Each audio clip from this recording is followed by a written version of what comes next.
Please welcome Miss UP Cebu. In her originally written short declamation plays, Miss UP will be echoing the call of government accountability through a real-life story of tragedy, loss, and Hello. pain. Hello.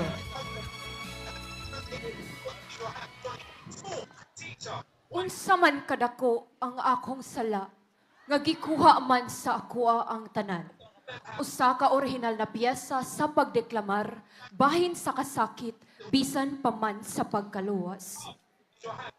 Sus, kayuhan niya ako napalit. Uy, may radyo nakahangyo ko. Malipay jud akong mga bagtos ani. Tay, pagaw sa mga bata kay naidala si nanay. Oh, Batman. Napa. Uy, Spider-Man. Malipay jud akong pugoy ani. Dapa.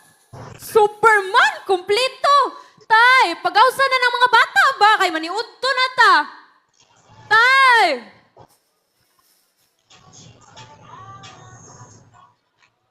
Ug ako, ni mata. Damgora di ay nga naa pa sila. Upat ka buwan na ang nilabay. Apan di agyoy kasakit nga gibilin ang bagyong Tino nga dili dali mapapas. Dili man unta bahaunon ang among gipuyaan. Apan ni adtong Nobyembre 4 sa unang higayon nakasinati mi og tubig nga way hunong ang paghaguros. Mamisa ka, misalakay, hangtod sa atop na mitanan nag-abot, nagkugusay, ug nagampo. Mana mo nga nakasalamat. Ug dilig yun na ako kini makalimtan. Bugnaw ang hangin, basa mi sa ulan, apan sa taliwala sa kahadlok, adunay kainit.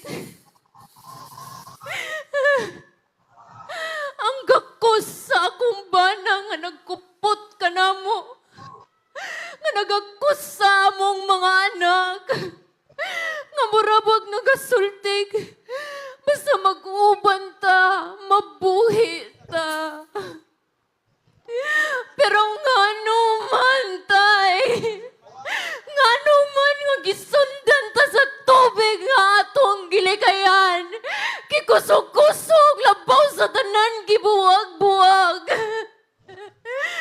Asawa nga masinabtanon, inahan nga mapinalanggaon, pero nga naman nga sa damgo na lang kutob ang akong kalipay.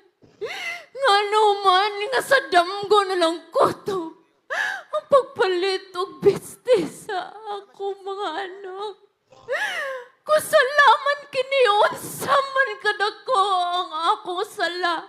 Nga ang plano sa mga otoridad, mga kontraktor o proyekto wala makaluwas sa akong bana o sa akong anak.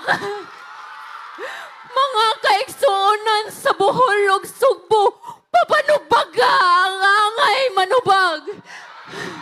Ipatubag ang pangutana nga hangtod karon naglatay sa dugan sa mga nabiyan.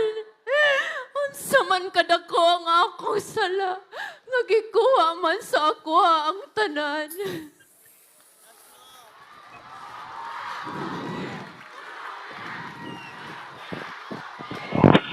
A round of applause to Miss UP Cebu.